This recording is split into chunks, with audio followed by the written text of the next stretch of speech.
Đây kìa ớt ghê, bông bay. Harvester cái lang đài bay.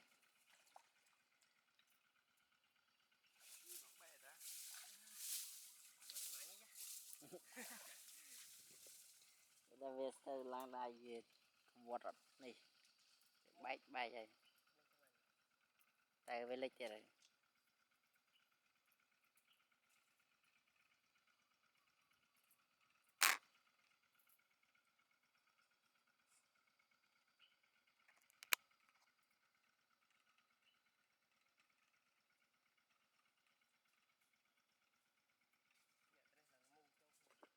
Tiếng thích mà.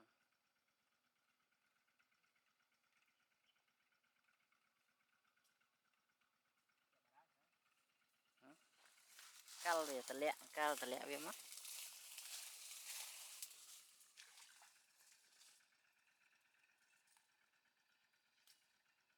Vịt lẹ thiệt là trăm tiền vịt kiên thích.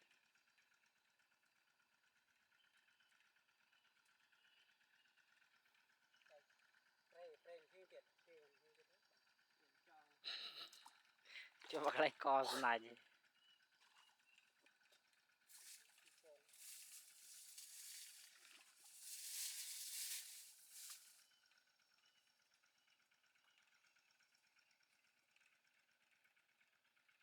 Chụp lắng à.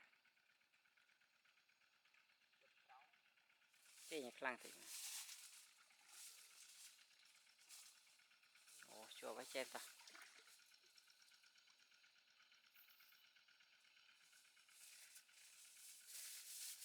Mà ở xe che mất trong sao lại cho rồi.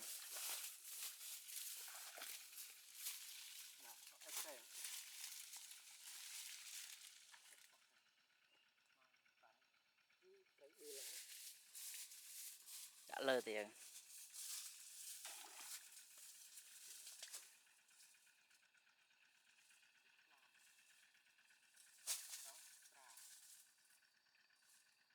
Chụp tiền rồi.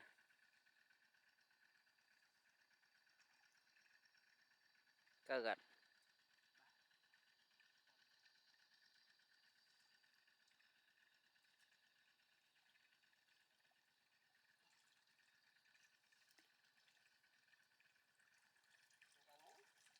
Đây.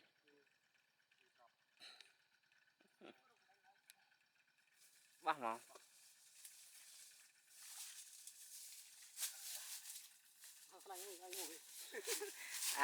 Muốn rửa thông sao đã rồi từ lấy sao lấy đã cả tôi chứ muốn đi được rồi bà đi cho tao đập đầu chứ tôi về cho lấy đừng cái trap ấy trap